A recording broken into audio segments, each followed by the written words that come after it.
Сәлеметсіздер, мен Серікбай Аяжан. Сіздердің назарға бүгінгі көрмеге дайындаған шығармашылық жұмысымды ұсынамын.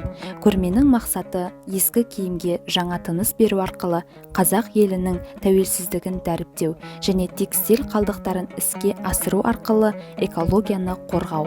Осыған орай мен анамның ескі пиджагына жаңа тыныс бергім келді. Шығарма жұмысымның аты «Ұлт тарихының ізі». Пиджактың арқа тұсына қазақ елінің тәуелсіздігі жолында өздерін құрбан еткен қазақтың зиялылары мен желтоқсан оқиғасын бейнеледім. Қызыл түс, қан төгіс пен құрбандықтың белгісі. Бұл қилы кезең артта қалсын, енді қайталанбасын деген ниетпен пиджактың арқа тұсына жасадым. Ал пиджактың алдыңғы бөлігіне қазағымның тәуелсіздігін және еркіндігін көрсеттім. Мұнда көк туымызға сәйкес көк аспанды, күн мен қыран құсты және ұлтымыздың колориті, ою өрнегімізді жасадым.